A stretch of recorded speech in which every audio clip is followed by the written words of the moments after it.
ఎంతమంది అనుకుంటున్నారు నాకు తెలియదు, కానీ ఎందుకు ప్రభు ఈ బతుకు బ్రతికి నేను చేసిన పాపాలకి నా జీవితానికి ఈ శాస్త్రి తగ్గిందే అని నువ్వు అనుకోవచ్చు. కానీ కానీ ఈ రాత్రి ప్రభు నీకు మాట చెప్తున్నాడు. అక్కడ నువ్వు వాక్యం లేక నువ్వు చదవగలిగితే నీవు చావకుంటున్నట్లుగా పరలోకముల నుంచి ఆల్రెడీ ఒక ఆహారాన్ని దేవుడు నీ కోసం సిద్ధపరిచాడంట, ఒక మన్నాను సిద్ధపరిచాడంట, ఒక బలమైన పోషక ఆహారాన్ని సిద్ధపరిచాడు.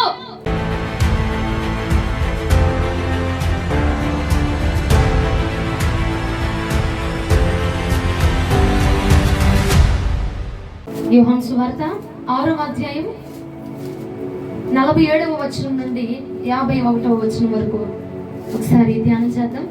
యోహాను సువార్త 6వ అధ్యాయము 47వ వచనం నుండి 51వ వచనం వరకు ధ్యానం చేద్దాం. విశ్వసించువాడే నిత్య జీవం గలవాడు, జీవాహారం నేనే, జీవాహారమును నేనే. మీ పితరులు అరణ్యములో మన్నాను తినను చనిపోయిరి. దీనిని తినువాడు చావకుండానట్లు పరలోకం నుండి దిగి వచ్చిన ఆహారం ఇదే. పరలోకం నుండి దిగి వచ్చిన జీవాహారం నేనే. ఎవడైనను ఈ ఆహారం భుజిస్తే వాడెల్లప్పుడూ జీవించును. మరియు నేనిచ్చే ఆహారము లోకంలో జీవం కొరకైన నా శరీరమే అని మీతో నిశ్చయంగా చెప్పుచున్నాను నేను. దేవునికి స్తోత్రములు కలుగును గాక. హల్లెలూయా. నేను చదువుతున్నాను చూడండి. విశ్వసించు వాడే నిత్య జీవము గలవాడు, జీవాహారమును నేనే. మీ పితరులు అరణ్యములో మన్నాను తినినను చనిపోయిరి, కానీ దీనిని తినువాడు చావకుండునట్లు పరలోకము నుండి దిగి వచ్చిన ఆహారము ఇదే. దేవునికి స్తోత్రము కలుగును గాక. హల్లెలూయా. మీ పితరులు మన్నాను తిన్నారు, అరణ్యములో ప్రయాణం చేసిన కాలమంతా మన్నా తిన్నారు, దేవుడిచ్చిన ఆహారం తిన్నారు, కానీ మరణించారు.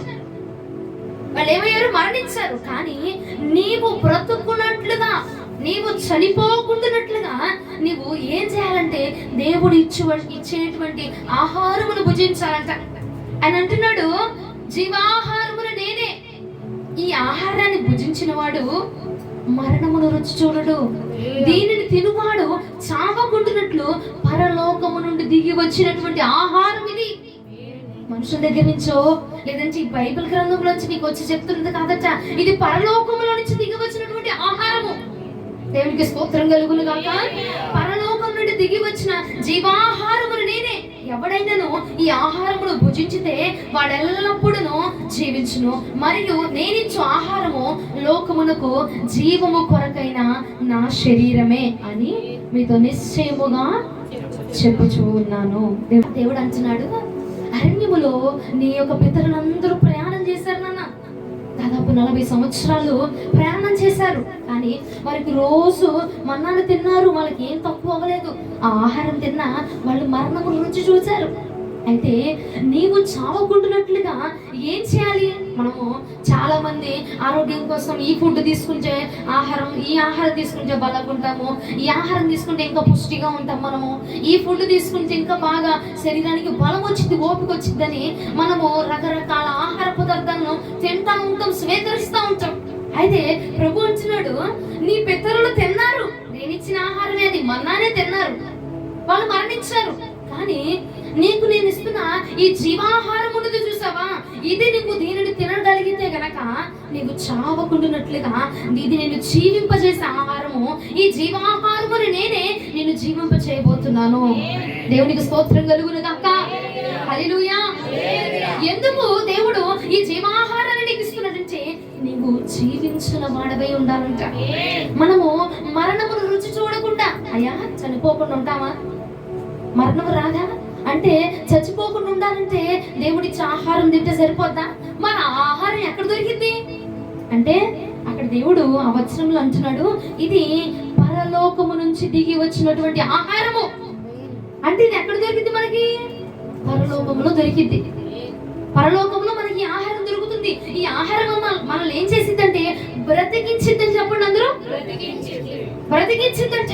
మరణము రుచి చూడకుండా, చావును రుచి చూడకుండా, లోకమును రుచి చూడకుండా, పాపమును రుచి చూడకుండా మనల్ని బ్రతికించిందట ఈ ఆహారం. దేవునికి స్తోత్రం కలుగును గాక. హల్లెలూయా.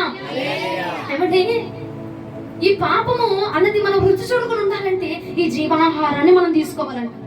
ఆ జీవాహారం ఎక్కడ దొరికింది? ఇదిగో బాదం పప్పు తింటే పలానా బెనిఫిట్స్ వస్తాయండి, జీడిపప్పు తింటే పలానా బెనిఫిట్స్ వస్తాయి అనగానే మనం ఏం చేస్తాం? వెళ్ళిపోయి బాదం పప్పు కొట్టు మీద పడిపోతాం కదా. జీడిపప్పు ఎక్కడ దొరుకుతుందో ఆ కొట్టు మీద పడిపోతాం. బాదం పప్పు ఎక్కడ దొరుకుతుందో ఆ కొట్టు మీద పడిపోతాం. ఇంకేం పప్పులు, నానా రకాల పప్పులు అన్నీ ఉన్నాయి. అవన్నీ ఎక్కడ దొరికిపోతాయో అక్కడికి వెళ్ళిపోతాం. వాల్నట్స్ అని, అయ్యని ఇయ్యని, ఏ కావాలంటే ఆ షాప్ లోకి వెళ్ళిపోతాం, తెచ్చేసుకుంటాం, తినేస్తాం. ఎందుకు? ఆహారము. ఈ ఆహారం నాకు ఏం చేస్తుంది? ఆరోగ్యాన్ని ఇస్తుంది. కాబట్టి దీని వరకు ఎంత వేల అయినా పర్వాలేదు, ఎంత దూరం అయినా పర్వాలేదు, ప్రయాణం చేద్దాం, తెచ్చుకుందాం, తిందాం. ఏమిటి? బాగుండిద్ది, బాగుంటాం, ఆరోగ్యంగా ఉంటాం అని ఎంత దూరమైన కొట్టుకెళ్ళి తెచ్చుకుంటాం లేదండి? మన జీవం కోసం, మనం బ్రతకడం కోసం, ఈ మట్టి దేహము జీవించడం కోసము, ఆరోగ్యం కోసం మనం అంత తాపత్రయపడితే దేవుడు అంటున్నాడు కదా, నీవు చావకుండా పాపమును పట్టుకొని ఆ పాపము నేను చెరపట్టి అది నేను చంపకుండా ఉండాలంటే ఈ జీవాహారముని తీసుకోవాలా? ఈ ఆహారం ఏం చేసిందిరా నాయనా అంటే నిన్ను బ్రతికించబోతుంది. పాపములను మరణించకుండా, లోకములను మరణించకుండా ఆ యొక్క దేవుడు నీ కొరకు నరమాతుడుగా భూమి మీదకి వచ్చి నిన్ను బ్రతికించడానికి ఎలాగున ప్రాణములు అర్పించాడో అటువంటి ఆహారం ఇది. ఆ ఆహారము నేనే అంటున్నాడు ఆయన. జీవాహారమును నేనే. మీరు ఒకసారి చెప్తారా? జీవాహారమును నేనే అని. ఆయన అంటున్నాడు జీవాహారమును నేనే. నా వద్దకు వచ్చి ఈ ఆహారము తినువాడు నిత్య జీవమును పొందుకొనబోతా ఉన్నాడు. హల్లెలూయా. నువ్వు బాదపప్పు, జీడిపప్పు, కిస్మిస్లు, డాల్డాలు, బేల్డాలు అన్ని తిన్నా నీకు మరణం రావచ్చు, చావు రావచ్చు. కానీ దేవుడు అంటున్నాడు ఈ జీవాహారం ఏదైతే ఉందో, నా వాక్యం అనేటువంటి జీవాహారమును ఎవడైతే తీసుకొచ్చున్నాడో, తినగోరుచున్నాడో వాడట నిత్య జీవమును పొందుకోబోతున్నాడంట. ఇది ఇక్కడది కాదు, ఈ జీవితం కాదు, ఎటర్నల్ లైఫ్, పరలోక రాజ్యములో నువ్వు జీవించడానికి కావలసిన అర్హత అంతా ఈ వాక్యం మనకి ఇవ్వబోతా ఉన్నది. హల్లెలూయా. ఏది కావాలంటే అది వెళ్ళిపోయి షాపు దగ్గర తెచ్చేసుకుంటాం. మరి ఈ ఆహారం కావాలంటే మనం ఎక్కడికి వెళ్ళాలండి? పరలోకం వెళ్ళి తెచ్చేసుకుంటాం రోజు. పరలోకంలో ఉండి వచ్చింది ఈ ఆహారం, పరలోకంలో ఒక రోజు తెచ్చేసుకుంటారా?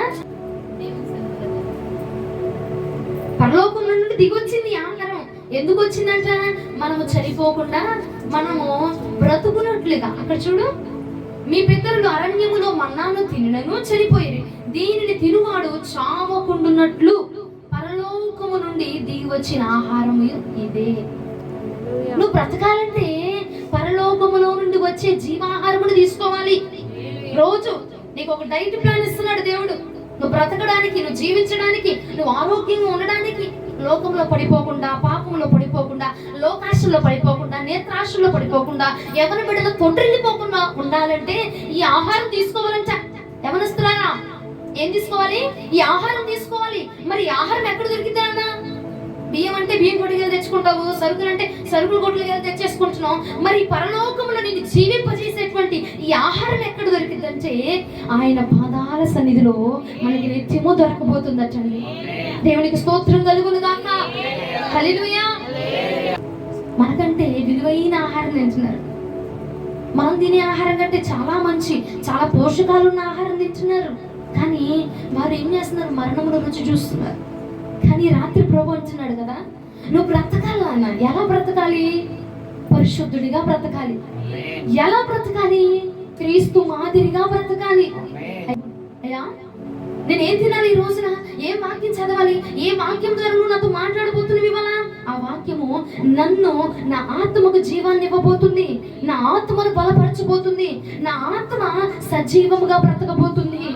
హల్లెలూయా. నువ్వు నీ శరీరం బ్రతికించుకోవడానికి నానా రకాలైన ఫుడ్లు పెడుతున్నావు, బాగుంది. మరి నీ ఆత్మ జీవించాలంటే జీవాహారము కావాలంట. ఆ జీవాహారం ఎక్కడ దొరికిందయ్యా అంటే పరలోక రాజ్యంలో నుంచి వస్తుందంట. అది ఎక్కడ దొరికింది అంటే యేసుక్రీస్తు ప్రభు పాదాల వద్ద దొరికింది. మరి నువ్వేం చేయాలంటే ప్రతి ఉదయమున ఆయన పాదాల వద్దకు వెళ్ళి, ఈ రోజు నన్ను ఏం చేయమంటావు? ఈ రోజు నన్ను ఏం తినమంటావు ప్రభా? ఈ రోజు నన్ను ఏం తాగమంటావు? ఈ రోజు ఏ వాక్యం ధ్యానం చేయమంటావు? ఈ రోజు నన్ను ఎలా నడుచుకోమంటావు? ఈ రోజు నన్ను ఎలా ఉండమంటావు ప్రభా? ప్రతిదీ మీరే నాకు నేర్పించండి, ప్రతిదీ మీరే నాకు బయలుపరచండి, ప్రతిదీ మీరు నాకు బోధించండి ప్రభా అనేటువంటి అర్హత, ఆ యొక్క అడిగే జ్ఞానం మనకు కావాలి. ఎందుకు ప్రభు అన్నాడు, జీవాహారమును నేనే, నేను తప్ప ఇంకెవ్వడు కూడా నీకు నిత్య జీవమును ఇవ్వలేడని వాక్యం చెప్తుంది. ఆ జీవాహారమును పుచ్చుకున్నవాడు నిత్య జీవమును పొందుకుంటాడంట. దేవునికి స్తోత్రం కలుగును గాక. హల్లెలూయా, హల్లెలూయా. అయ్యా ఎందుకు ప్రభా ప్రతిరోజు మా ఇంట్లో ఏదో గొడవలు, ఏదో కలరి, చచ్చిపోతున్నానయ్యా ఈ బాధలు భరించలేక. అయ్యా ఇదిగో ఈ రోగం తగ్గిందంటే ఇంకో రోగం వస్తుంది ప్రభా, ఈ అలజడి తగ్గిపోయిందంటే ఇంకొకటి వస్తుంది అయ్యా, ఈ టెన్షన్ తగ్గిపోయిందంటే ఇంకో టెన్షన్ వస్తుంది ప్రభా. అదేంటి, బలమైన ఆహారం తింటున్నాగా, పప్పులు ధాన్యాలు, తృణధాన్యాలు, ఆ ధాన్యాలు, ఆ పప్పులు ఈ పప్పులు తింటున్నాం, నువ్వు బలంగానే ఉంటున్నావు. కానీ ఎందుకు నీ మీద శోధన అటాక్ అవుతుంది, ఎందుకు శోధించబడుతున్నావు నువ్వు అంటే, నిత్య జీవమునిచ్చేటువంటి దేవుడు నీ వద్ద లేడు కాబట్టి. అయ్యా నేను చనిపోతున్నాను, నా వల్ల కావట్లేదు, ఈ బ్రతుకు ఎందుకు, చచ్చిపోవాలనిపిస్తుంది, ఈ బ్రతుకు ఎందుకు అయ్యా నాకు, చావుకుంటున్నట్లుగా పరలోకం నుండి నీ కోసం ఆహారం దిగింది కదా, ఆహారం తీసుకో నీకు. దేవునికి స్తోత్రం కలుగును గాక. ఎంతమంది అనుకుంటున్నారు నాకు తెలియదు కానీ, ఎందుకు ప్రభు ఈ బతుకు బ్రతికి నేను చేసిన పాపాలకి, నా జీవితానికి ఈ శాస్త్రి తగిందే అని నువ్వు అనుకోవచ్చు. కానీ కానీ ఈ రాత్రి ప్రభు నీకు మాట చెప్తున్నాడు, అక్కడ నువ్వు వాక్యం లేక నువ్వు చదవగలిగితే, నీవు చావకుంటున్నట్లుగా పరలోకముల నుంచి ఆల్రెడీ ఒక ఆహారాన్ని దేవుడు నీ కోసం సిద్ధపరిచాడంట, ఒక మన్నాను సిద్ధపరిచాడంట, ఒక బలమైన పోషక ఆహారాన్ని సిద్ధపరిచాడు. దేవునికి స్తోత్రం కలుగును గాక. అయ్యా నేను చచ్చిపోతున్నా, అవసరమా, నీ కోసం ఆల్రెడీ ప్రిపేర్ అయిపోయింది ఆహారం అక్కడ, నీ కోసం ఆల్రెడీ వాక్యం ప్రిపేర్ అయిపోయింది, నీ కోసం ఆల్రెడీ జీవం ప్రిపేర్ అయిపోయింది అక్కడ. దేవునికి స్తోత్రం కలుగును గాక. హల్లెలూయా.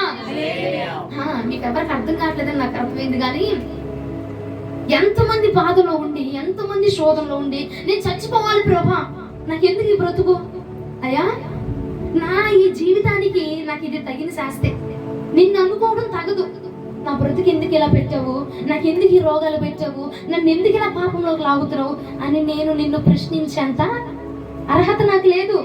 అది నాకు తగ్గిందే, అది నాకు తగ్గిందే ప్రభా, నా బ్రతుకి, నా జీవితానికి అది తగ్గిందే ఆ శాపం. నేను చచ్చిపోవాలనుకుంటున్నాను ప్రభా, నేను ఈ బ్రతికే కంటే చావు మీద అనుకుంటున్నా అని నువ్వు కృంగుదలలో పడిపోతున్నావు, రోజు కృంగిపోతున్నావు, ప్రతి దినం కృంగిపోతున్నావు, ప్రతి దినం నీ పరిస్థితిని బట్టి, నీ ఇంటిని బట్టి, నీ శోధనను బట్టి, కుటుంబంలో జరుగుతున్న నానా రకాలైన పరిస్థితులను బట్టి ఏమైపోతున్నావు, కృంగిపోతున్నావు. సంగమా నువ్వు ఎందుకు కృంగిపోతున్నావు? ఈ రాత్రి దేవుడు నీకు వాక్యాన్ని ఇచ్చాడు, ఆ వాక్యం చదువుతూ నీకు అర్థం కావట్లేదా? నీవు చావకుంటున్నట్లుగా పరలోకములో నుంచి దిగిన ఆహారం, జీవాహారం ఆల్రెడీ ప్రిపేర్ చేశాడు. నువ్వు చచ్చిపోవాల్సిన అవసరం లేదు, ఇంకా ఆల్రెడీ ప్రిపేర్ అయ్యింది. ఆ జీవాహారాన్ని పొందుకోసారు. హల్లెలూయా. ఆ జీవాహారాన్ని ప్రతిరోజు పొందుకుంటే నీ నోట్లోంచి చావాలనుకుంటాను, నా బ్రతికింద ఎందుకు ఇలా అయిపోతుంది, నేను ఎందుకు పాపంలో పడిపోతున్నాను, నేను ఎందుకు లోకంలో పడిపోతున్నాను అన్నటువంటి మాటలు రావు. ఎందుకంటే జీవాహారం నీ వద్ద ఉన్నది కాబట్టి, జీవింపజేసే దేవుడు నీ వద్ద ఉన్నాడు కాబట్టి, నిన్ను బ్రతికించడానికి ఆల్రెడీ ఆహారం ప్రిపేర్ అయిపోయింది కనుక దేవుడికి స్తోత్రం కలుగును గాక. హల్లెలూయా. నీ ఆత్మీయతలో కృంగుదలైపోయి, ఆత్మలో పడిపోయి, ఎందుకయ్యా ఈ బ్రతుకు అనుకుంటున్నావు. నాన్న నీకు ఒకటి చెప్తున్నా, నువ్వు పడే బాధ, నువ్వు పడే నొప్పి నీకంటే ముందు నీ దేవుడికి తెలుసు. ఎంతమంది విశ్వసిస్తున్నారు ఈ మాటని? నేను నమ్ముచున్నా. నువ్వు పడే బాధ, నువ్వు కార్చే కన్నీరు, నువ్వు కార్చక ముందే దేవుడికి తెలుసు. అక్కడ నేను చెప్తున్నా, ఈ రాత్రి మాట ఆలకించండి. ఆల్రెడీ నువ్వు ఏడవక ముందే నీ కోసం ఆల్రెడీ సిద్ధపరిచాడు అక్కడ. నువ్వు దేనికోసం ఏడుస్తున్నావో అది ఆల్రెడీ ప్రిపేర్ అయిపోయింది. దేవునికి స్తోత్రం కలుగును గాక. హల్లెలూయా. నువ్వు దేనికోసం బాధపడుతున్నావు? ఆరోగ్యం లేదనా? నీకు ఆల్రెడీ ఆరోగ్యం ప్రిపేర్ చేసి పెట్టాడు ఆయన. హల్లెలూయా. నువ్వు దేనికోసం ఏడుస్తున్నావు, నువ్వు దేనికోసం కన్నీరు కారుస్తున్నావు? లోకం నిన్ను హింసించిందని నువ్వు కన్నీరు కారుస్తున్నావేమో. ఆ హింసకు తగిన ప్రతిఫలం ఆల్రెడీ ప్యాక్ చేసి పెట్టాడు బౌల్లో. అక్కడ ఫుడ్ రెడీ ఉంది అక్కడ. హల్లెలూయా. ఆ ఫుడ్ తీసుకో చాలు. ఆ జీవాహారమును నేనే అంటున్నాడు. ఇది పరలోకంలో నుంచి దిగి వచ్చిన ఆహారం అంటున్నాడు. నీ కోసం ప్రిపేర్ చేసి పెట్టేశాను ఆల్రెడీ అంటున్నాడు దేవుడు. ప్రిపేర్ చేసి పెట్టిన ఆహారం నువ్వు తీసుకొచ్చావు అనుకో, ఇక నీకు ఏమి ఇబ్బంది ఉండదు. అక్కడ నువ్వు పడే బాధ అంత ఏమి అనిపించదు నీకు. ఎందుకంటే నువ్వు బాధపడుతున్నావు, అప్పులో నీ ఇంటి మీదకి వచ్చేస్తున్నారు. కానీ దేవుడు ఏమంటాడు? ఏం పర్వాలా, నువ్వు వెళ్ళి వాళ్ళతో మాట్లాడు, నీ మాట వింటే వాళ్ళు కామ్ అయిపోతారు అని దేవుడు మాట నీకు ఆల్రెడీ ప్రిపేర్ చేసి పెట్టాడు. ఆ మాట విన్నామనుకో నువ్వు భయపడతావా? భయపడతామా? ఎందుకు భయపడవు? దేవుడు ఆల్రెడీ చెప్పాడు అక్కడ. ఆల్రెడీ ఆయన మాట వచ్చింది, ఆయన వాక్ వచ్చింది, ఆయన ఆహారాన్ని మనం రిసీవ్ చేసుకున్నాం. కాబట్టి నువ్వు భయపడాల్సిన అవసరం. హల్లెలూయా. ఎన్నో ఎన్నో ఎన్నో సందర్భాల్లో యేసుక్రీస్తు ప్రభువు వారు నీ కోసం ఆహారాన్ని సిద్ధపరిచాడు బిడ్డ.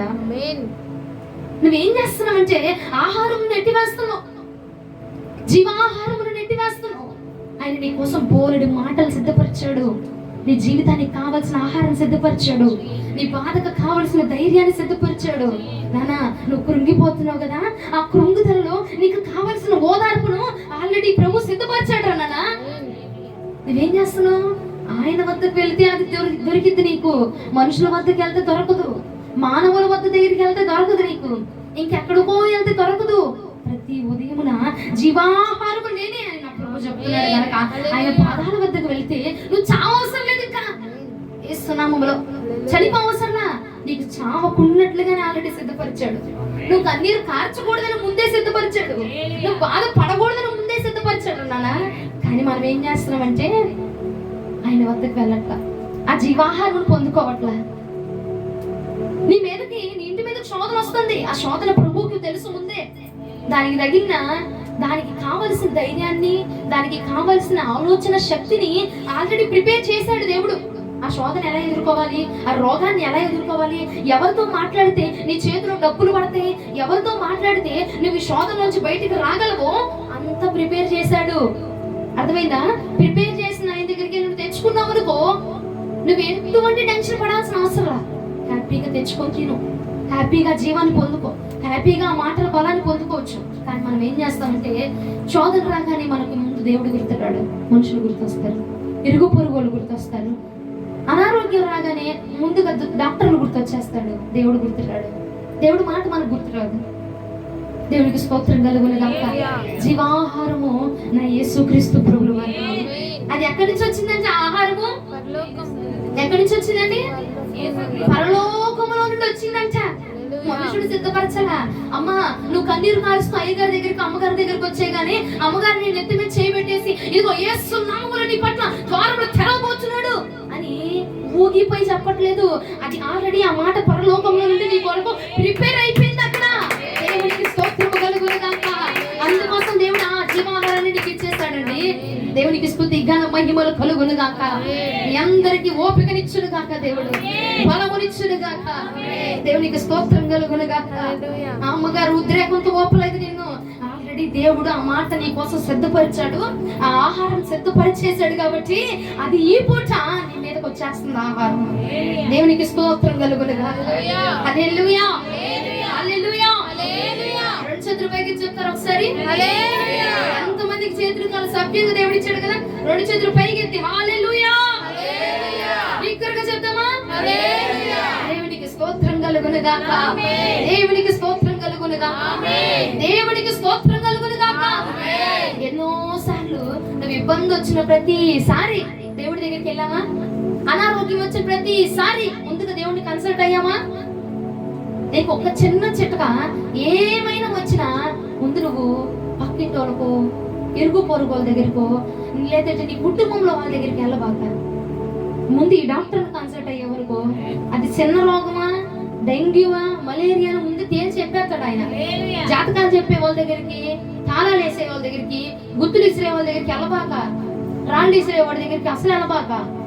ఆయన దగ్గరికి వస్తే ఏమండి దానికి ఎంత కావాలో మొత్తం అంత పెడతాడు. అర్థమైందా? పచ్చదనం కావాలా, పెరుగన్నం కావాలా? ఆయనకి తెలుసు. నీ కడుపులో మంట అయితే పెరుగన్నం పెడతాడు.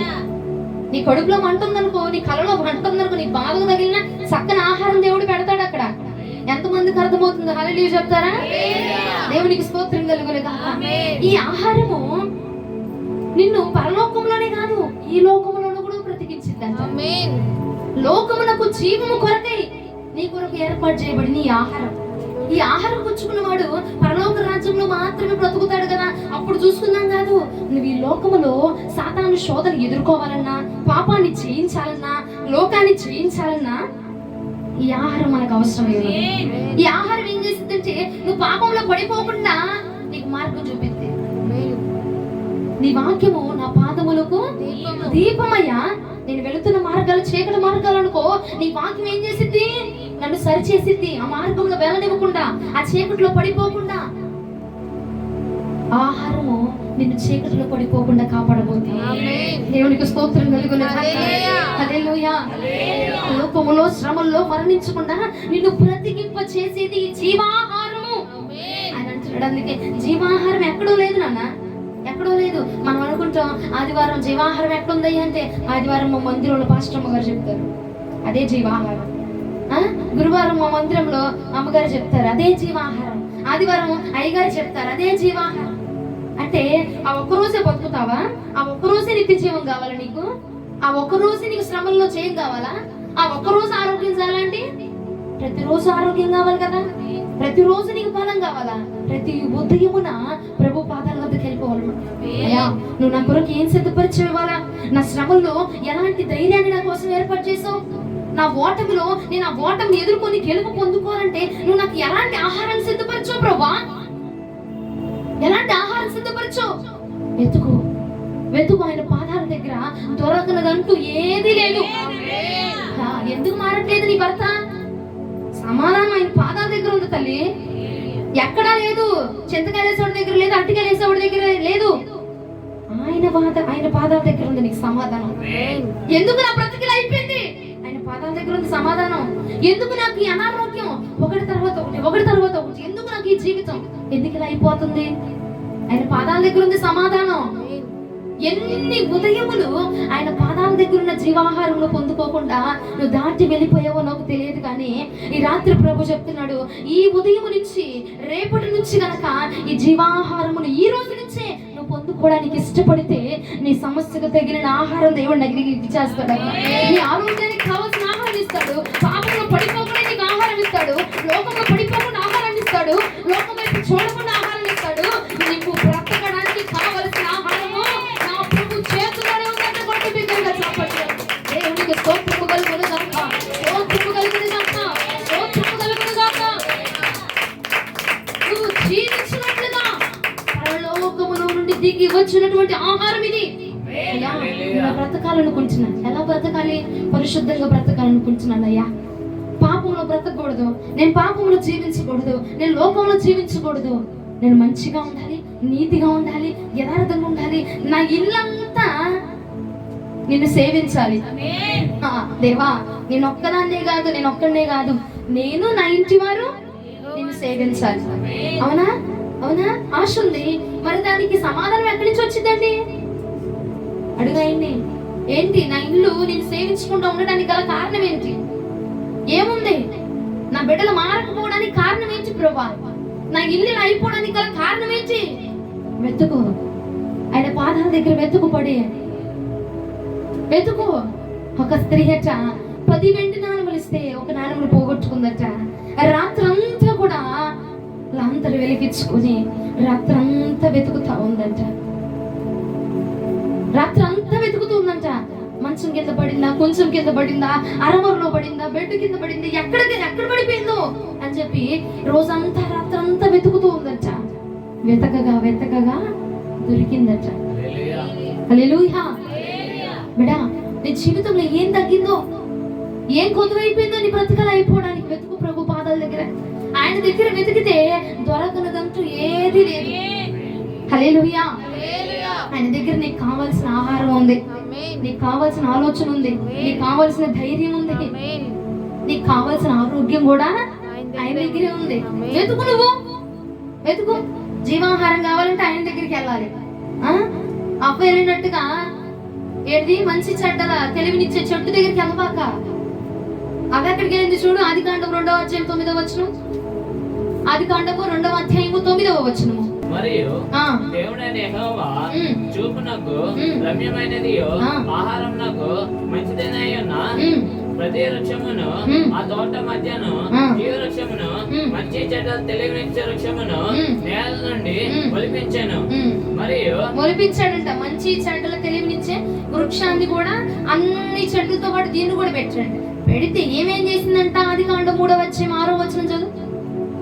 అది ఆ. ఆ వృక్షము ఆహారం నాకు మంచిదియో కనులకు అందమైనదియో వివేకమిచ్చు రమ్యమైనది నైనా వినుటకు చూచినప్పుడు ఆమె దాని ఫలములలో కొన్ని తీసుకొని తనతో పాటు తన భర్తకును ఇచ్చాను, అతడు కూడా తినెను.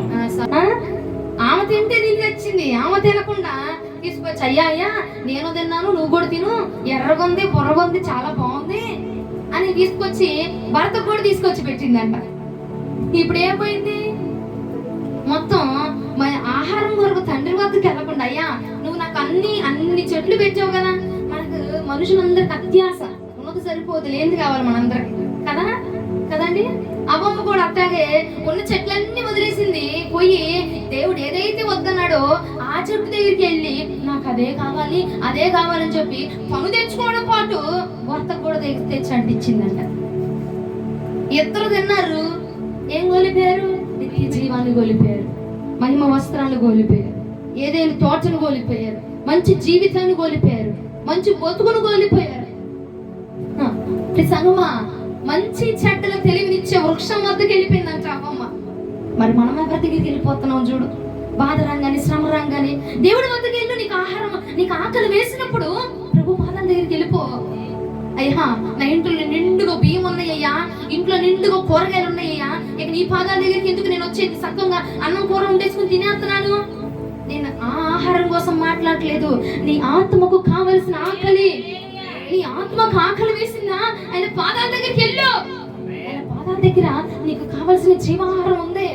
అయ్యా నేను కృంగిపోతున్నా, నేను ఈ కృంగుదల్లో పడి ప్రార్థన చేయలేకపోతున్నా. ఆయన పాదాల దగ్గరికి వెళ్ళు తల్లి. మంచి చెడ్డలు తెలివినిచ్చే వృక్షం దగ్గరికి వెళ్ళబాక, మంచి చెడులు చెప్పే మనుషుల దగ్గరికి వెళ్ళబాక, నిన్ను చూసి జాలిపడే మనుషుల దగ్గరికి వెళ్ళబాక.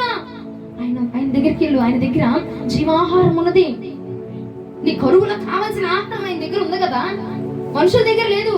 ఏదో ఒకటి ఇచ్చి పంపిస్తారేమో మనుషులు, కానీ ఆయన నిన్ను తృప్తిపరిచి పంపించే దేవుడు ఆయన. నీకు కావలసిన ఆహారం ఆయన దగ్గర ఉందండి. ఆయన చేతుల్లో నీ అంబుల పొదిలో దాచిపెట్టుకున్నాడు అంటే నిన్ను. కన్న తల్లి నీ కడుపు చూడకుండా ఉంటుందా? నా యేసు నువ్వైనా ఆయన దాటి వెళ్ళిపోవచ్చు, కానీ ఆయన మనల్ని దాటి పెట్టే దేవుడు కాదు, విడిచిపెట్టే దేవుడు అసలే కాదమ్మా. ప్రతి ఉదయమున మనుషుల దగ్గరికి వెళ్ళొద్దు, మనుషుల జోలికి వెళ్ళొద్దు. మంచి చెడ్డలు చెప్తారు, వాళ్ళది చెప్తారు, ఆమె చేయి మంచిది, ఈయన చేయి మంచిది, వీళ్ళు చెయ్యి బాగా జరిగిద్ది. ఏమండి, జీవాహారము నేనే, పరలోకం నుండి నీ కొరకు దిగి వచ్చిన ఆహారం ఇది అన్నాడు. ఒక రోజు కాదు, 40 సంవత్సరాల పాటు మన్నాతో పోషించాడు వాళ్ళని, ఇశ్రాయేలు ప్రజల్ని. అట్లాంటి దేవుడు మన దేవుడు. నిన్ను పోషించలేడా? ప్రతి నిత్యము నీ కొరకు జీవాహారాన్ని ప్రిపేర్ చేశాడు. జీవాహారము, నువ్వు ఏ బాధతో ఉన్నావు దానికి తగిన ఆహారం ఇస్తాడండి. మందు ఉందా ఆయన దగ్గర? నువ్వే కొరతతో వెళ్ళావు, ఆ కొరతకు కావాల్సిన ఆహారం ఉందా ఆయన దగ్గర? అడుగు, మోకరించడు. అయ్యా నువ్వు జీవాహారం నేనే అన్నావు కదా, నాకు ఈ ఆహారం కావాలి. నేను కృంగిపోతున్నా, నాకు కృంగుదల ఎదురైపోతుంది, ఈ సమస్యల వల్ల నేను ప్రార్థన చేయలేకపోతున్నా. అంతేనా అండి? సమస్య వస్తే ప్రార్థన చేయగలుగుతాము మనం? చేయలేరు. కృంగుదలలో ఉన్నావు, ప్రార్థన చేయ. ఆత్మ క్షీణించిపోతుంది. సమస్య వచ్చింది, ప్రార్థన చేయట్లా. ఒకరోజు చేయలా, రెండో రోజు చేయలా, వారం రోజులు అయిపోయింది చేయట్లా, 2 నెలలు అయిపోయింది చేయట్లా, 4 సంవత్సరాలు అయిపోయింది ప్రార్థన సంపూర్ణంగా చేసి. ఏమైపోయింది? ఆత్మ క్షీణించిపోతుంది. ఇప్పుడు నీకేం కావాలా? ఆ ఆత్మ బలపడడానికి ఆహారం కావాలి. ఆ ఆహారం ఎక్కడ దొరికిద్దంటే ఆయన పాద సన్నిధానంలో దొరకబోతుంది. ఆయన పాద సన్నిధానంలో నీకోసం ఆహారం పెట్టాను. ఎన్ని సంవత్సరాలైనా కావచ్చు దేవుడికి నువ్వు దూరం అయిపోయి, ఎంత కాలమైనా అవ్వచ్చు నీ మనస్సు ఆయనకి దూరం అయిపోయి. నాన్న, నువ్వు లోకంలో పడిపోయి, పాపంలో పడిపోయి నువ్వు బ్రతకాలన్నది ప్రభు ఆలోచన. అక్కడ లోకంలో పడిపోకుండా నువ్వు బ్రతకాలి, అక్కడ పాపంలో పడకుండా నువ్వు బ్రతకాలి, లోకాశంలో పడిపోకుండా నువ్వు బ్రతకాలి, ధనాపేక్షలో పడిపోకుండా నువ్వు బ్రతకాలి. అది నా దేవుడి ఆలోచన. మరి ఏం చేయాలరా నువ్వు బ్రతకాలంటే? పరలోకం నుండి దిగి వచ్చుచున్న ఆహారం నువ్వు భుజించాలి. అది ఎక్కడ దొరుకుతుంది? ఆయన పాదాల వద్ద. హల్లెలూయా. ఆయన పాదాల వద్ద దొరకపోతుంది నీకు. అవ్వ వల్లే చేయబా కప్పించిపోతాడు. అవ్వ ఆదాము గనక వెళ్ళి చెట్టును అపేక్షించాలంట, చెట్టును కోరుకున్నారంట. మంచి చెడులు తెలివినిచ్చే ఆహారం ఆ వృక్షం వద్దకు వెళ్ళారంట. ఎవరి మాట విని? సర్పము మాట విని వెళ్ళిపోయారు. ఎంతమంది మాటలు నిన్ను పాపం వైపు నడిపించినాయి, ఎంతమంది మాటలు నేను మందిరానికి దూరం చేసినాయి, ఎంతమంది మాటలు నీకు మేలు చేస్తున్నట్టే మాట్లాడతారు. సర్పం కూడా మంచిగానే మాట్లాడింది కాబట్టి అవ్వ వినింది. నీతో మంచిగానే మాట్లాడుతూ నిన్ను ఎంతమంది దేవుడికి దూరం చేస్తున్నారు చూడు. నిన్ను మంచిగానే నీకు కావాల్సిందంతా ఇస్తూ దేవుడికి నిన్ను ఎంతమంది దూరం చేస్తున్నారో.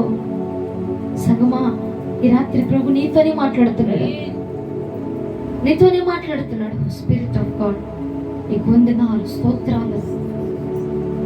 ఆయన ఈ రాత్రి నిన్ను కలుసుకోబోతున్నాడు. ఆయన నువ్వు ఒక్క నిమిషం చాలు వెళ్ళి పాదాల వద్దకు వెళ్ళయ్యా, నువ్వు నాతో మాట్లాడావు, నా బ్రతికి ఏమైపోతుందో తెలియట్లేదు, నేనేమైపోతున్నానో తెలియట్లేదు, జీవాహారం నేనే అన్నావుగా, నాకు ఇప్పుడు ఏ ఆహారం కావాలో అది ఆహారం నీ దగ్గర ఉంది.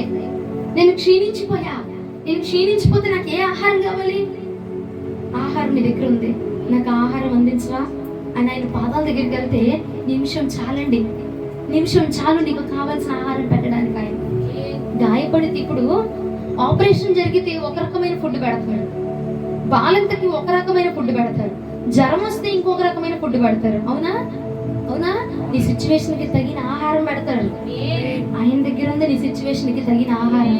నువ్వు ఏ సిచ్యువేషన్ అయినా ఉండొచ్చు, అందరిది ఒకటే సిచ్యువేషన్ అని చెప్పను. నీది ఒకటి, నాది ఒకటి, వాళ్ళది ఒకటి, వీళ్ళది ఒకటి, తలా ఒకటి ఒక్కొక్క సిచ్యువేషన్ ఉంది. నీది ఒక బాధ, ఆ బాధ ఇంకొకటి ఉండదు.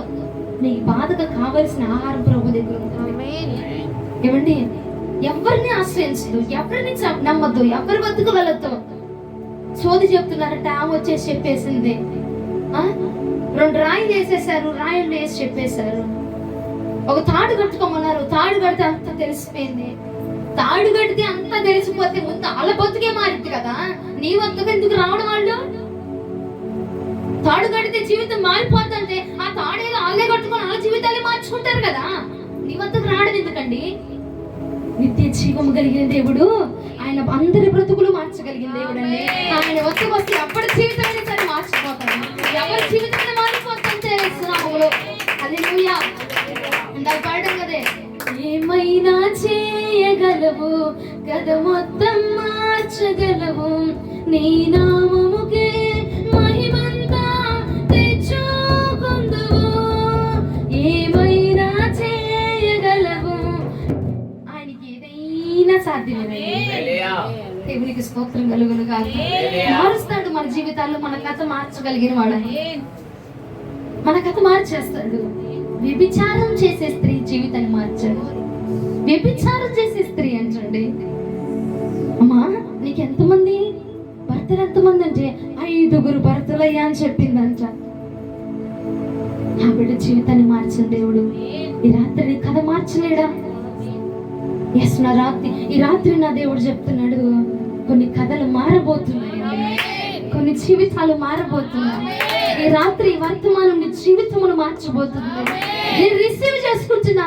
ప్రతి ఉదయమున ఆయన నా కోసం ఒక స్పెషల్ ఆహారాన్ని ప్రిపేర్ చేసి పెట్టాడు. నా కొరకు కావలసిన మెనూ రెడీ అయిపోయింది. ఆ మెనూ వెళ్ళి తెచ్చుకుంటే నా మీదకి ఏ శోధన రాదండి, నా మీదకి ఏ అపజయం వచ్చినా దానికి కావాల్సింది ఉంది అక్కడ. పొద్దున్నే జీరా వాటర్ తాగితే గ్యాస్ ప్రాబ్లం రాదంట. పెట్టేశాడు అక్కడ నాకు దేవుడు, ఆల్రెడీ పెట్టేశాడు. నాకు ఆహారంలో నా దేవుడు పెట్టిన ఆహారంలో ఏముందో తెలుసా? నా మీదకి శత్రు పన్నాగాలు వస్తే ఏం చేయాలో అక్కడ ఉంది ఆల్రెడీ, నేను చేసేస్తా. నా మీదకి అపవాది గుచ్చులు పెట్టాడు అనుకో, నేను పాపంలో పడాలని, ఆ పాపముని ఎలా జయించాలో దానికి కావాల్సిన మెనూ ఉంది అక్కడ. అది నేను భుజించాను, దానికి తగినట్టుగా నేను అక్కడ ప్రవర్తిస్తాను, ఆ పాపమును నేను ఎదుర్కొంటాను. హల్లెలూయా. అప్పుల సమస్యలు నా మీదకి రాబోతున్నాయి, ఆర్థిక పరిస్థితులు నేను ఎదుర్కోబోతున్నా అని ఈ రకంగా వచ్చి అపవాది నన్ను అటాక్ చేయాలని చూస్తున్నాడే మేము. అలా దానికి కావాల్సిన ఆహారం పెట్టాడు అక్కడ, నాకు పెట్టాడు అక్కడ. దేనికి కావాల్సిన దానికి ప్రిపేర్ అయిపోయి ఉంది ఆల్రెడీ. ఇన్ని సంవత్సరాలు ఆహారం తీసుకోకుండా నువ్వు పోరాటం చేసావు, నువ్వు ఎదుర్కొన్నావు శోధనని, నువ్వు ఎదుర్కొన్నావు ఆర్థిక పరిస్థితుల్ని, నువ్వు ప్రయత్నాలు చేస్తావు. ఎలా బయటకు వద్దాము, ఏం చేద్దాము, దీన్ని ఎలా సాధిద్దాము, ఎలాగయ్యా నువ్వు పోరాటం చేసావు. కానీ ఈ రాత్రి నుంచి నేను చెప్తున్నా, ఆయన పాదాల వద్దకు వెళ్ళు. నీ వేళ్ల కంటే ఆయన పోరాటం నేర్పించబోతున్నాడంట. హల్లెలూయా. యుద్ధములు నేర్పిస్తాడంట, పోరాటములు నేర్పిస్తాడంట, గెలవడాన్ని నేర్పిస్తాడంట, ఓడించడానికి కూడా నేర్పిస్తాడు అక్కడ. ఆమేన్. దేవునికి స్తోత్రం కలుగునుగా. నీ శత్రువుని ఓడించుట నీకు నేర్పిస్తాడు ఆయన. దేవునికి స్తోత్రం కలుగునుగా. ఆయన నీకు కావలసిన ఫుడ్ అంతా ప్రిపేర్ చేసేస్తాడండి అక్కడ. హల్లెలూయా. ఈ రాత్రి నీ కొరకు ఈ వర్తమానం నాకు తెలుసు. నీతో నా ప్రభు మాట్లాడుతున్నాడు. దేన్ని గెలవలేక పోరాటం చేస్తున్నావు, ఏది నీ మీద ఏలుబడి చేస్తుందో, ఆర్థిక సమస్యలు ఏలుబడి చేస్తాయి, పాపం ఏలుబడి చేస్తుంది, దాన్ని గెలవాలంటే ఏం చేయాలా? జీవాహారం వద్దకు రావాలా? ఆయన వద్దకు వెళ్ళు, మోకాలు వేసి అడుగు, నాకు కావాల్సిన ఆహారం ఇవ్వయ్యా, ఎలా జయించాలో నేర్పించు. ఆయన నీకు నేర్పించబోతున్నాడు. దేవునికి స్తోత్రం కలుగునుగా. హల్లెలూయా. ఇంకొక సందర్భం మీకు చూపిస్తా చూడండి. ఆదికాండము 25వ అధ్యాయం 29వ వచనం నుండి 34వ వచనం వరకు. ఆదికాండం 25వ అధ్యాయం 29 నుండి 34వ వచనాలు. ఒకనాడు ఆ. యాకోబు కలకల వంటకము వండుకొనుచుండగా యోసేపు అలసిన వాడి పొలంలో నుండి వచ్చి, నేను అలసి ఉన్నాను, ఆ ఎర్రగానున్న దానిలో కొంచెం దయచేసి నాకు పెట్టమని అడిగాను. అందుచేత అతని పేరు ఎదోము అనబడాను. అందుకు యాకోబు, నీ జ్యేష్ఠత్వము నేడు నాకిమ్మని అడుగగా యోసేపు, నేను చావబోచున్నాను కదా, జ్యేష్ఠత్వం నాకెందుకు నేను. యాకోబు, నేడు నాతో ప్రమాణం చేయమనేను. అతడు యాకోబుతో ప్రమాణం చేసి అతని జ్యేష్ఠత్వం నమ్మివేయగా యాకోబు ఆహారమును చిక్కుడుకాయల వంటకమును యేసేపుకి ఇచ్చెను. అతడు తిని తాగి లేచిపోయాను. అట్లా యేసేపు తన జ్యేష్ఠత్వమును తునీకరించెను. దేవునికి స్తోత్రం కలుగునుగా. హల్లెలూయా. హల్లెలూయా. హల్లెలూయా. దేనికోసం జ్యేష్ఠత్వాన్ని కోల్పోయాడంట? చిక్కుడుగల కూరంట మా చెల్లి వండినట్టు ఎర్రగా వండాడంట. చూడగానే ఏమైపోయింది? ఏమైందండి? అబ్బా, నోరు ఊరిపోతుంది. ఏం చేశాడంట? నేను ముందు నాకు పోరిచ్చే అంటే యాకోబు తెలివైనోడు ఏమన్నాడు? నువ్వు నాకు జ్యేష్ఠత్వాన్ని ఇస్తే కనుక నేను నీ కోరిచ్చేస్తా అంటే, ఇతను పరిస్థితి ఏంటి ఇప్పుడు? నేను ఇప్పుడు ఈ కోరికను చచ్చిపోతాను, నేను ఆ కోరికను కంట్రోల్ చేసుకోలేను, నా వల్ల కాదు, నేను ఆ కోరికను కంట్రోల్ చేసుకోలేను, నేను చచ్చిపోతా కోరదనిపోతే, జ్యేష్ఠత్వం పోతే పోయింది, సావు పోయే ముందు జ్యేష్ఠత్వం నాకు ఎందుకని చెప్పి కలగూర కోసం జ్యేష్ఠత్వాన్ని అమ్ముకున్నాడు అంటే, కోరికను ఆపుకోలేక. దేవుడు నీకు ఒక అర్హతను పెట్టాడు నాన్న. దేవుడు నిన్ను ఒక అర్హతలో పెట్టాడు, ఒక రేంజ్ లో పెట్టాడు నిన్ను. దేనికోసం ఆ అర్హతను కోల్పోతున్నావు? దేనికోసం ఆ రేంజ్ ను కోల్పోతున్నావు నానా? ఇది కాదు నీ రేంజ్. నిన్ను ఒక పరిచారకుడుగా పెట్టాడు, ఆత్మీయుడిగా పెట్టాడు, వర్తమానికుడిగా పెట్టాడు, ఆరాధకుడిగా పెట్టాడు, అభిషేకం పొందుకొని లేదా నీ ఇంటిని నువ్వు రక్షించేవాడిగా పెట్టాడు. ఏ పొజిషన్ లో ఏ అర్హతను నిన్ను పెట్టాడో నాకు తెలియదు. ఏసావులాగా ఏ కోరికను, ఏ టెంప్టేషన్స్, ఏ యొక్క ఆలోచనలు నిలుపుకోలేక అర్హతను కోల్పోతున్నావు. చూడు, అర్హతను కోల్పోతున్నాం మనం. జ్యేష్ఠత్వమును అర్హతనే కోల్పోవడం చేశావు. సంగమా, మనం ఏం కోల్పోతున్నావు? ఏం కోల్పోతున్నావు? చిన్న చిన్న వాటికి దేవుడిచ్చే జీవాహారాన్ని కోల్పోతున్నావు. చిన్న చిన్న వాటికి కోరికలను, టెంప్టేషన్స్ ఆపుకోలేక, పరిశుద్ధంగా బ్రతకలేక, నీతిగా జీవించలేక, యథార్థంగా ఉండలేక, ప్రభు ఇచ్చేదాకా ఆగలేక, ప్రభు ఇచ్చేదాకా ఆగలేము మనం. చిన్న చిన్న వాటికే ఒక చిన్న దొంగతనం, ఒక చిన్న ఆశ, మందు తాగాలని చిన్న ఆశ, బాప్తిజం తీసుకున్నానే నేను నా దేవుడి యొక్క కుమారుణ్ణి అన్న విషయాన్ని కూడా నేను మర్చిపోయే విధంగా చేసి ఆ పాపం చేసేలా చేసేస్తలా. బిడ్డ, నువ్వు దశభాగాలు విత్తేదానివి, కానుకలు విత్తేదానివి, అమ్మా నువ్వు వ్యాపారవేత్తమని చెప్పట్లా, నువ్వు బాప్తిజం తీసుకున్నవాడివి, దేవుడిని పట్టుకుని నడిచిన దానివి, ఆయన రక్తములో, ఆయన శరీరంలో పాలిభాగస్తులు అవుతున్న వాడివి. నీకంటూ దేవుడి దృష్టిలో ఒక జ్యేష్ఠత్వుడు అనే అర్హత ఉంది. ఆ అర్హతను ఏ చిన్న చిన్న కోరికలకు కోల్పోతున్నామో, ఏ చిన్న చిన్న అలవాట్లుగా పోనీలే, దేవుడేమన్నా నా పక్కనే ఉండి చూస్తున్నాడా, దేవుడు నా వెనకే ఉండి నన్ను అబ్జర్వ్ చేస్తున్నాడా ఏంటి? నువ్వు చేస్తున్నది ప్రతిదీ గమనిస్తున్నాడు. గమనించడమే కాదండి, భూమి వైపుగా ఆయన చెవి యొక్కి నువ్వు ప్రతి మాట, ప్రతిదీ ఆలకిస్తున్నాడు. ఆయన ప్రతి మాట చూడటమే కాదు, వింటున్నాడు కూడా. నువ్వు ఫోన్ లో మాట్లాడేది, చాటింగ్లు చేసేది, సమస్తము నా ప్రభు చూస్తూనే ఉన్నాడు. చిన్న చిన్న మాటలే, చిన్న చిన్నవి కాదు. నువ్వు మాట్లాడేది చూస్తున్నాడు, పోట్లాడేది చూస్తున్నాడు, అరుస్తుంది చూస్తున్నాడు, శపించేది చూస్తున్నాడు, ప్రార్థన చేసేది కూడా చూస్తూనే ఉన్నాడండి. సంగమా, దేవుడి దృష్టిలో నీకంటూ ఒక అర్హత ఉంది. ఏసావులో కోల్పోమాక చిన్న చిన్న వాటిని. కోల్పోకుండా ఎలా జయించాలో వచ్చి ఆయన అడుగు. ఎలా జయించాలో వచ్చి ఆయన అడుగు. ఈ పాపాన్ని ఎలా జయించాలి, లోకాన్ని ఎలా జయించాలి, శరీరాశిని ఎలా జయించాలి ప్రభా, ఈ దుష్టుని నేను ఎలా జయించాలి, నా మీద ఏలుబడి చేస్తున్న సాతాను క్రియల్ని నేను ఎలా జయించాలి ప్రభా అని ఆయన వద్దకు వచ్చి అడిగి జీవాహారాన్ని పొందుకున్నాం అనుకో, దానిలో నుంచి మనం బయటికి రాగలం. లేదనుకొని ఏసావులాగా లోబడిపోయావనుకో, తండ్రి వద్ద జ్యేష్ఠత్వమును కోల్పోతాం. మనం జ్యేష్ఠత్వాన్ని కోల్పోతాం. దేవుడు నిన్ను ఇప్పటికి ఏదో గొప్ప రేంజ్ లో పెడదాం అనుకున్నాడు. మనం చేసే తింగరి వ్యవహారాలకి దేవుడు అంటాడు ఒక చోట వాక్యం, పిల్ల చేష్టలు విడిచిపెట్టింది. మనం చేసే చిన్న చిన్న పిల్ల చేష్టలకి దేవుడి అర్హతను కోల్పోతున్నాం అండి. కోర కోసం జ్యేష్ఠత్వాన్ని కోల్పోయాడంట. దాన్ని ఏమంటారు? పిల్ల చేష్టలు కాదు, చిన్న కోరికను ఆపుకోలేక దేవుడిచ్చేటువంటి అర్హతను కోల్పోతున్నావు. దరిద్రంగాను దేవుడి నీ కోసం ఏర్పాటు చేసిన మహిమను కోల్పోతున్నావు. దేవుడు నీ కోసం ఏర్పాటు చేసిన ఆశీర్వాదాన్ని కోల్పోతున్నావు. మరి ఏం చేయాలా? ఆయన వద్దకు రా, నేర్పిస్తాడు. నీ వేళ్ళకు పోరాటం నేర్పిస్తాడంట, యుద్ధం చేయడం నేర్పిస్తాడంట. అలాంటిది పాపాన్ని ఎలా దాటుకోవాలి నేర్పిడండి. భక్తి ఎలా చేయడం నేర్పిడా. ప్రార్థన నాకు నేర్పుమయ్యా అని అడిగే బదులు పాపాన్ని ఎలా జయించాలో నేర్పు ప్రభు అని అడుగు. ఆయన నేర్పిస్తాడు కదా. ప్రార్థనే నేర్పించయ్యా, ఆరాధన నేర్పించి అడుగుతున్నావు, బానే ఉంది, ఇది అడుగు. మరి ఇది అడిగినా ఇది నేర్పిస్తాడు.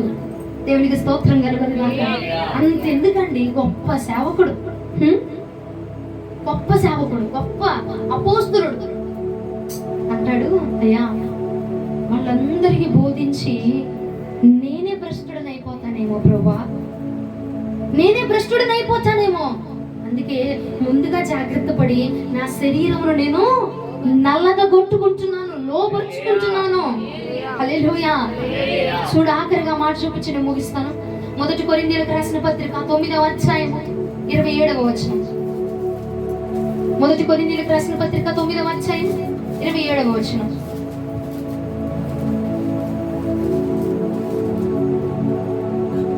గాలిని కొట్టినట్లు నేను పోట్లాడలేదు, కానీ ఒకవేళ ఇతరులకు ప్రకటించిన తర్వాత నేను భ్రష్టునైపోదునేమో అని నా శరీరంను నలగొట్టి దానిని లోపరుచుకొనుచున్నాను. ఇతరులకు చెప్పి నేను భ్రష్టుడనైపోతానేమో ప్రభా, అందుకే నా శరీరాన్ని నేను నలగొట్టి లోపరుచుకుంటున్నా. శరీరాన్ని లోపరుచుకుంటున్నాడంట. దేని ద్వారా? ప్రతి ఉదయం ప్రభు పాదాల దగ్గరికి వెళ్ళిపోయి, ప్రతి రాత్రి సమయం దొరికినప్పుడల్లా ప్రభు దగ్గరికి వెళ్ళిపోయి శరీరాశలను చంపుకొని శరీరాన్ని లోపరుచుకుంటున్నాడు. ఏ సేవలు అమ్ముకోవట్లేదు, వచ్చిన ఆలోచనలు చంపుకొని శరీరాన్ని నలగొట్టుకుంటున్నాడు, దేహాన్ని నలగొట్టుకుంటున్నాడు అండి. దేహాన్ని నలగొట్టుకొని పరలోకంలో నేను దిగి వస్తున్న ఆహారాన్ని ప్రతిరోజు రిసీవ్ చేసుకుంటూ అంటున్నాడు కదా, నేను భ్రష్టుడని అయిపోకూడదు, నా ఆత్మ నశించిపోవడానికి వీల్లేదు, నేను నాశనం అయిపోవడానికి వీల్లేదు, నేను జీవించాలి అంటే నేను నీ జీవాహారాన్ని తినాలి ప్రభా. దాని కొరకు నా శరీరాన్ని నేను నలగొట్టుకుంటున్నాను. ఎంతమంది నలగొట్టుకుంటున్నారండి? ఎంతమంది లోపరుచుకుంటున్నారు శరీరాన్ని? ఎంతమంది కోరికలను లోపరుచుకుంటున్నారు? ఎంతమంది జయించగలుగుతున్నారు? ప్రభు అంటాడు, నువ్వు నాకు కావాలి. ఎలా? పరిశుద్ధంగా కావాలి. కుట్రలు కానీ, కుతంత్రాలు కానీ, మాయలు కానీ, తంత్రాలు ఏం అవసరం, పరిశుద్ధంగా నువ్వు నాకు కావాలి. ఏ లోపం, ఏ మచ్చ, డాగు నీలో ఉండడానికి లేదు. నువ్వు నాకు పరిశుద్ధంగా కావాలంటే ఈ జీవాహారము ఆ పరిశుద్ధమైన మార్గంలో మనల్ని నడిపించిందండి. దేవునికి స్తోత్రం కలుగునుగా. ప్రతి ఉదయం, ప్రతి రాత్రి నీకు టైం దొరికినప్పుడల్లా, ఈ రాత్రి ఎంత మెసేజ్లో నేను చెప్పేది ఒక మాటే, నీకు టైం దొరికినప్పుడల్లా ఆయన పాదాల దగ్గరికి వెళ్ళు. ఎవరికి ఫోన్ చేయబాక, ఎవరితో మాట్లాడబాక, ఆ యూట్యూబ్ లో మోటివేషన్ వాక్యాలు వినబాక. అవి జస్ట్ ఒక 2 నిమిషాలు నిన్ను మోటివేట్ చేస్తాయి. తర్వాత ఎవరు నిన్ను మోటివేట్ చేయాలా? నువ్వు వెనక నుంచి మనం వెళ్ళి కొట్టి పాప అని తోలడానికి ఆయన వాక్యం మన మార్గాల్ని సరిచేసింది. ప్రతి ఉదయమున టైం దొరికినప్పుడల్లా ఆయన పాదాల దగ్గరికి వెళ్ళు, ఆయనతో మాట్లాడు. ఆయన మాట మనకు జీవాన్ని ఇచ్చింది, మనల్ని బలపరిచింది, పొంగుదల్లోంచి బయటకు తీసుకొచ్చింది, ఓటములోంచి బయటకు తీసుకొచ్చింది, నీ కన్నీరులోంచి నిన్ను బయటకు తీసుకొచ్చింది, నువ్వు అనుకున్న ప్రతి దాని నుంచి నిన్ను బయటకు లాగలిగింది ఆయన మాట. అందుకే ఆయన అంటాడు, యోహాను సువార్త 6:48 జీవాహారములు నేనే, విశ్వసించువాడు మాత్రమే దీన్ని గైకొంటాడు. ఈ ఆహారం తింటే చాలు, అర్థమైనా? బాదం పప్పులు నానబెట్టుకొని 10 జీడిపప్పులు వేసుకొని 5 కిస్మిస్లు నానబెట్టుకొని తిని రక్తం పెరిగిద్ది, ఊబకాయం తగ్గిద్ది, జ్వరం పోయిద్ది. ఇవన్నీ కాదు, కానీ నీ ఆత్మకు పట్టిన రోగం పోవాలంటే జీవాహారమైన యేసు దగ్గరికి వచ్చి ఆయన్ని అడిగి వెళ్తే అండి ఏది మనల్ని ఏలుబడి చేయలేదు. యోసేపు ఎలా జయించగలిగాడు పాపాన్ని? ఆయన పట్టుకున్నాడు, ఆయన వాక్యాన్ని పట్టుకున్నాడు, ఆయన వాగ్దానాన్ని పట్టుకున్నాడు. మరి నీకు గుర్తుందా నీ దర్శనం? పరిచర్లో ఉన్నప్పుడు నీకు దర్శనం ఇచ్చాడు కదా, ఒక మాట చెప్పాడు కదా, ఒక తలాంతి ఇచ్చాడు కదా, గుర్తుందా? ఏదో వాక్యాలు యూట్యూబ్ లో వాక్యాలు విన్నప్పుడు మోటివేట్ అయిపోయినప్పుడు, అమ్మగారు చెప్పిన వాక్యాలు మోటివేట్ అయిపోయినప్పుడు అప్పుడు గుర్తొస్తాయి మన దర్శనాలు, అప్పుడు గుర్తొస్తాయి దేవుడు మనకి చెప్పిన మాటలు. అప్పుడు దాకా ఏం గుర్తురావు మనకి. ఆయన వద్దకు వెళ్తే నిరంతరం నిన్ను రేపెడతాడు, నిరంతరం అగ్ని రాజు పెడతాడు, నిరంతరం నిన్ను మండిస్తానే ఉంటాడు, నిరంతరం నిన్ను నిలబెడతానే ఉంటాడు. హల్లెలూయా, స్తోత్రం కలుగును గాక. ఉదయం నుంచి మొదలుపెట్టు, ఆయన పాదాల దగ్గరికి వెళ్ళడం మొదలుపెట్టు, అడగడం మొదలుపెట్టు. అడిగింది ఎలా ఉందా అంటే, ఆహారం కడుపు నిండేదాకా తింటావా, అయితే ఒక ఇడ్లీ చాలా నీకు కడుపు నిండేదాకా తినాలా. నీ యొక్క సమస్య తీరేదాకా జీవాహారం తీసుకో, అర్థమవుతుందా? ఇడ్లీ మీద విరక్తి వచ్చేదాకా ఇడ్లీ తిను, ఇడ్లీ అయిపోయినా పూరికి వెళ్దు. 2 తిన్నామంటే కడుపు పాడైపోద్ది, అర్థమైందా? నీకు ఏ సమస్య ఉందో దానికోసం ప్రభు పాదాల దగ్గరికి వెళ్ళు, ఆయన్ని పట్టుకో. ఆయన ఆ సమస్య తీరేదాకా దాన్ని పట్టుకో, తీరిందా నెక్స్ట్ ఇంకో దాన్ని పట్టుకో. దేవుడు మనందరి సమస్యలకి జవాబు ఈ రాత్రి నుంచి ఇవ్వబోతూ ఉన్నాడు. మన కథలు మారబోతున్నాయండి, మన జీవితం మారబోతుంది. ఆయన ఏదైనా చేసేస్తాడంతే, ఏదైనా చేసి నీ జీవితాన్ని మార్చేస్తాడు. దేవునికి స్తోత్రం కలుగును గాక. ఈ వాక్యం మన వెనుకలో ప్రభు దీవించి ఆశీర్వదించును గాక. ఆమె మోకరించిన ప్రార్థన చేద్దాం.